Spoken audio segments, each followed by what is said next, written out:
आजकाल hair colour करण्याचा trend खूप जास्त आहे. तर हेअर कलर करणं कितपत सुरक्षित आहे मला त्यावरती अगोदर सांगा. शेवटी हेअर कलर हे एक पूर्णपणे केमिकल आहे, ते काय कुठली नॅचरल इन्ग्रेडियंट नाहीये. त्यामुळे मी जे कायम सांगते ती कुठलाही आर्टिफिशियल गोष्टीचा अतिरेक हा कायम वाईटच.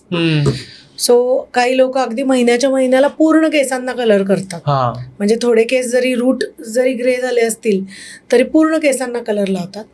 तर ह्याच्यामध्ये काय होतं, केरॅटिन लॉस होतो आपल्या केसांचा. केरॅटिन नावाचं एक प्रोटीन असतं ज्याने आपली नखं, केस, स्किन बनलेले. तर विनाकारण तुम्ही जर सतत कलर लावणं किंवा कोणाचा तरी घरात मिक्स केलेला आहे, राहिलाय, मिस्टर लावतात किंवा बायको लावते, तर तो उगाच लावून टाकतो. येस, त्याने काय होतं, ओव्हर कोटिंग होतं आणि या ओव्हर कोटिंगमुळे सुद्धा केस खराब होतात.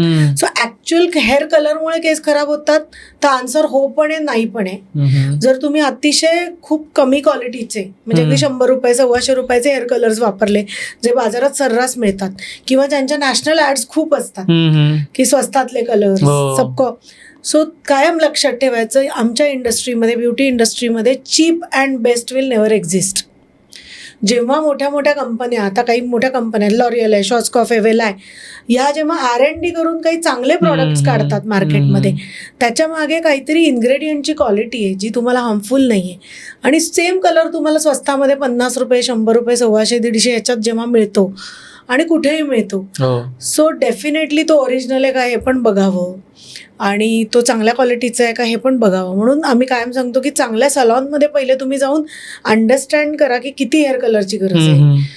चांगली हेअरड्रेसर जी आहे ती तुम्हाला कायम सांगेल की फुल केसांना लावू नका, तुम्ही जितके ग्रे तुमचे झाले तितकेच लावा. सो तुम्ही कोणाला जाऊन फायनली भेटताय हे पण महत्वाचं आहे. तुम्हाला पण थोडं knowledge as a customer gain करणं महत्वाचं आहे. पण डेफिनेटली कलरचा अतिरेक अजिबात चांगला नाही डोळ्यांसाठी, स्किनसाठी. आणि चांगल्या क्वालिटीचे जर कलर नसतील, ते स्कॅल्पवर राहिले किंवा त्याचे फ्युम्स असतात अमोनियाचे, हे लंग्ससाठी बिलकुल चांगले नाही आहेत सतत तुम्ही अति करत असाल तर. आणि स्किनमध्ये सुद्धा राहणं म्हणजे स्कॅल्पमध्ये ते टच होणं आणि तसंच राहणं is very bad for your hair health also.